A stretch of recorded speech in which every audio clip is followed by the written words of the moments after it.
अस्सलाम वालेकुम बच्चों, कैसे हैं आप? आई होप कि आप खैरियत से होंगे। तो आज हम पढ़ेंगे इंट्रोडक्शन ऑफ वायरस। वायरस का नाम सुनते ही ऐसा लगता है कि जैसे कोई ख़तरनाक चीज़ है, ठीक है। अब आज हम पढ़ेंगे कि क्या ख़तरनाक चीज़ है। आपको पता है कि वायरल इन्फेक्शंस जो होते हैं वो बहुत देर तक रहते हैं, जैसे कि एड्स, स्मॉल पॉक्स, जैसे हमें ज़ुकाम हो जाता है वो भी वायरस की वजह से होता है। और ये राइबीज़ सब क्या है, वायरस की वजह से होते हैं। अब देखें कि बैक्टीरिया जो होता है उसमें एक सेल होता है, लेकिन जो वायरस है उसमें कोई सेल नहीं। अब यहाँ पर कंफ्यूजन आती है कि वायरस असल में है क्या। तो ना ही लिविंग है और ना ही नॉन लिविंग है।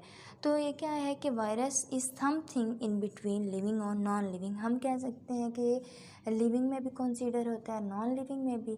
तो ये क्या असल में हम इसको क्या कह सकते हैं कि एक बाउंड्री पर है, जो लिविंग और नॉन लिविंग की बाउंड्री पर मौजूद है। यानी लिविंग में कब होगा, जब ये होस्ट के अंदर मौजूद होगा तो ये रेप्लिकेट कर सकेगा।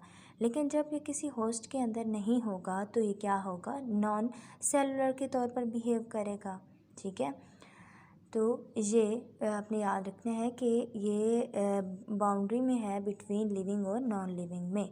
देन आता है कि हम क्या कह सकते हैं कि इस वायरस असल में क्या है, सिंपली इट जेनेटिक मटेरियल, और इसके बाहर वाली साइड पे क्या होता है, प्रोटीन होता है। अब हम इसके स्ट्रक्चर को देखते हैं। इसके अंदर ये देखें कि इसके अंदर ये जेनेटिक मटेरियल पड़ा हुआ है, ये आरएनए हो सके या डीएनए, इन दोनों में से एक होगा। और ये दोनों इकट्ठे कभी भी नहीं आ सकते। इसको हम न्यूक्लिक एसिड भी कहते हैं और जीनोम भी कहेंगे। देन इसके बाहर के साइड पर ये गोल गोल जो होते हैं बने हुए, ये एक कवर बना होता है प्रोटीन का, जिसको हम कैप्सिड कहते हैं। इस पूरे को हम कैप्सिड कहेंगे। अगर इसके जो छोटे छोटे गोल गोल बने हुए हैं, अगर इनको देखें तो इस एक को हम क्या कहेंगे, कैप्सोमाइड्स कहेंगे। तो हम या इसके स्ट्रक्चर से यूँ कह सकते हैं कि वायरस इज़ न्यूक्लियो प्रोटीन्स हैं, ठीक है। ये आपने याद रखना है। तो आई होप कि आपको इस आज के लेक्चर की समझ आई होगी।